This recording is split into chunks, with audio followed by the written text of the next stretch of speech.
Halo Studio Lovers. Di jantung belantara Kalimantan yang tenang, Indonesia menanam mimpi besarnya, membangun kota dari nol. Bukan kota biasa, tapi pusat baru yang katanya super modern, canggih, dan bebas dari penyakit urban Jakarta. Proyek ini menelan triliunan rupiah. Investor asing dirayu, alat berat bekerja tanpa henti. Ini bukan sekadar pembangunan, ini deklarasi. Indonesia ingin tampil dengan wajah baru di panggung dunia. Sementara itu, Jakarta yang penat dan tenggelam pelan-pelan akan ditinggalkan. Maka muncullah nama baru, Nusantara. Namun di balik semua klaim dan janji, pertanyaan-pertanyaan bermunculan. Siapa yang akan benar-benar diuntungkan? Kota untuk semua? Atau hanya arena eksklusif bagi segelintir elit? Bagaimana nasib masyarakat adat yang menjaga tanah ini sejak lama? Warga lokal, ikut membangun atau justru tersingkir? Dan untuk para pemodal besar, berapa banyak ruang istimewa yang telah diam-diam disiapkan? Sebagian menyebut IKN sebagai langkah revolusioner, sebuah loncatan peradaban. Tapi tak sedikit yang melihatnya sebagai proyek mimpi yang dibungkus gengsi, tanpa urgensi, tanpa kesiapan. Bahkan ada yang menyebut, jika dana mengering dan visi gagal diterjemahkan jadi kebijakan nyata, maka Nusantara bisa jadi tak lebih dari tugu besar yang menandai awal sesi panjang. Sebelum atap-atap bangunan menculang, sebelum beton mengeras menjadi fondasi sejarah baru, aroma busuk sudah lebih dulu tercium di tanah yang katanya akan menjadi simbol masa depan Indonesia. Publik diguncang kabar mengejutkan. Praktik prostitusi online merebak di kawasan ibu kota Nusantara. Ironisnya, para korban bukan pendatang gelap atau kriminal kambuhan, melainkan pekerja lapangan.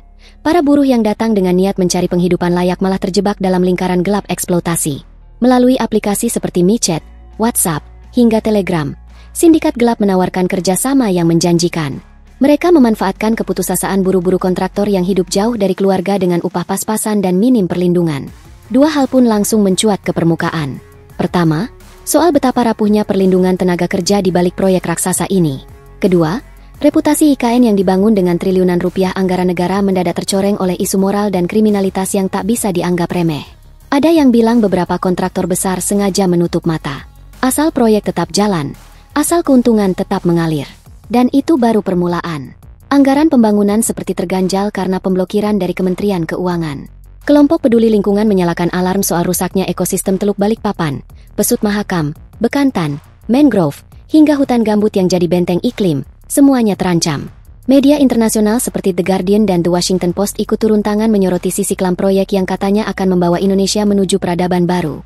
Namun justru kasus prostitusi online lah yang pertama kali membuka mata publik bahwa mega proyek ini menyimpan terlalu banyak cerita yang dikubur di balik gemerlap presentasi PowerPoint.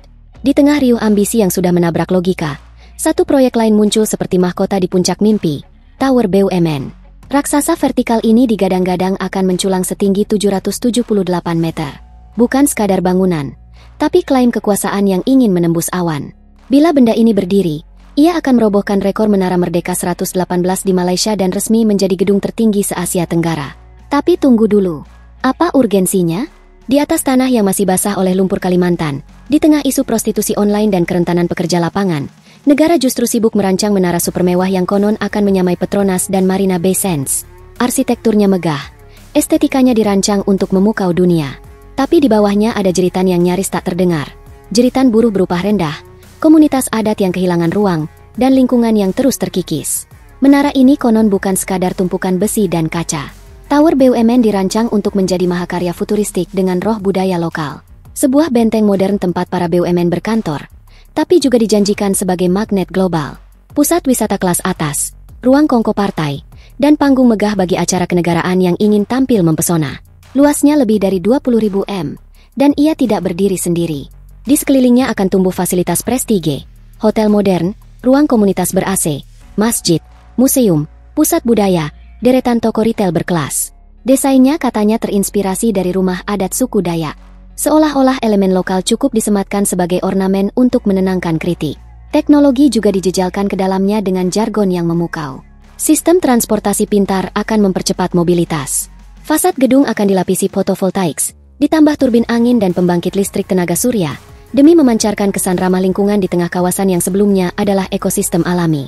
Tak berhenti di situ, di bawah bayang menara akan dibangun plaza seremonial, area terbuka yang katanya disiapkan untuk rakyat. Disinilah, katanya, semua bisa berkumpul, dari upacara formal sampai pertunjukan rakyat. Bahkan plaza ini dikabarkan akan langsung menyambung ke tepian danau. Lalu pertanyaan yang tak kalah penting, siapa arsitek di balik menara ambisi ini? Siapa dalang dari mimpi yang menjulang 778 meter ke langit Kalimantan ini? Ternyata, desain proposal Tower BUMN bukan buah tangan sembarangan. Ia lahir dari kolaborasi antara Alien Design Konsultan dan firma raksasa internasional. Nama-nama besar di dunia arsitektur global yang biasa merancang bangunan untuk kota-kota megapolitan, bukan hutan tropis yang dulu sunyi. Sementara eksekusi fisik proyek ini akan dipegang oleh PT Pembangunan Perumahan, sebuah BUMN konstruksi yang sudah kenyang proyek dan kini diberi mandat membangun simbol baru negara.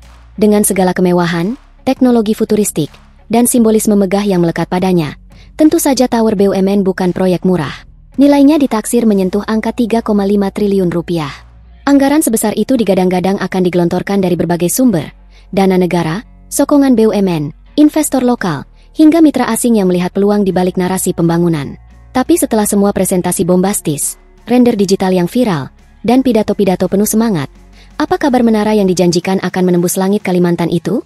Jawabannya, masih di tahap kajian. Ya, hingga hari ini Tower BUMN belum mulai dibangun. Bahkan belum pasti akan dibangun dalam waktu dekat. Kepala Satgas Pembangunan IKN, Danis Haji Sumadilaga, mengakui secara terbuka, semuanya masih dalam tahap pembahasan. Skema pendanaan masih dibolak-balik dan waktu eksekusi belum ada kepastian. Padahal gaung proyek ini sudah muncul sejak tahun 2022. Sudah cukup waktu untuk menanam mimpi. Namun, di tengah semua kekhawatiran dan kabar miring, mungkin kita memang perlu berhenti sejenak dari rasa pesimis. Karena di atas kertas dan sebagian tanah, IKN memang mulai menunjukkan wujudnya sedikit demi sedikit. Salah satu titik terang yang patut dicatat adalah hadirnya fasilitas kesehatan di kawasan inti pusat pemerintahan, KIP. Di sana sudah berdiri 3 rumah sakit yang mulai beroperasi, RS Hermina, RS Mayapada, dan RSUPT Kementerian Kesehatan. Rumah sakit ini disiapkan untuk melayani masyarakat umum sekaligus para aparatur sipil negara, ASN, yang akan segera dipindahkan ke Nusantara. Sebuah sinyal bahwa setidaknya kebutuhan dasar sudah mulai ditanam. Sementara itu, salah satu ikon paling kontroversial dari IKN, Istana Garuda, juga telah menyedot perhatian sejak penampakannya pada 17 Agustus lalu. Dengan desain kepala burung Garuda raksasa dan anggaran mencapai 1,56 triliun rupiah, istana ini digadang sebagai jantung simbolik dari kota baru. Namun, hingga kini belum ada peresmian resmi dari Presiden Prabowo. Bangunan sudah hampir rampung, tapi pengakuan politiknya masih menunggu waktu. Dan bagaimana dengan janji-janji futuristik lainnya? Kita sempat dibuat terpana oleh wacana kereta tanpa rel, simbol kota pintar, dan transformasi mobilitas canggih. Tapi alih-alih jadi andalan, kereta itu justru dikembalikan ke Cina setelah uji coba pada Oktober 2024. Deputi Bidang Transformasi Hijau dan Digital Otorita IKN, Muhammad Ali Brawi, menyatakan bahwa dari hasil evaluasi, kendaraan itu belum layak digunakan. Teknologinya belum cukup stabil, mimpinya belum cukup matang. Sebenarnya, obsesi negara terhadap bangunan-bangunan megah bukan hal baru. Tower BUMN di IKN hanyalah satu bab dari buku tebal berjudul Simbol-Simbol Kejayaan. Dan seperti sejarah yang terus berulang, proyek semacam ini selalu datang dengan narasi besar tentang kemajuan, kebanggaan, dan citra global. Lihat saja ke utara Jakarta. Di sana berdiri Menara Syariah Pantai Indah Kapuk II. Bukan proyek negara memang, tapi dibalut dalam semangat yang tak kalah ambisius. Menara ini disebut-sebut sebagai pusat keuangan syariah terbesar di Asia Tenggara. Ia akan menampung sekitar 70 bank syariah nasional, lebih dari 300 lembaga keuangan di bawah OJK, hingga partisipasi bank syariah internasional. Di atas lahan seluas 23,5 hektar, berdiri pula Masjid Al-Hairiyah, mampu menampung 12.200 jemaah. Seolah menjadi stempel religius atas bangunan bisnis penuh asa spiritual. Simbol dan ambisi jelas. Tapi sekali lagi kita diingatkan bahwa gedung tinggi tidak selalu berarti fondasi bangsa juga ikut menguat. Lalu kita kembali ke jantung Jakarta, tepatnya di Medan Merdeka Selatan. Di sanalah berdiri gedung lama Kementerian BUMN. Bangunan yang dari luar tampak biasa, tapi dari dalam merupakan pusat keputusan strategis yang menentukan nasib perusahaan-perusahaan negara. Kini gedung ini telah dirombak.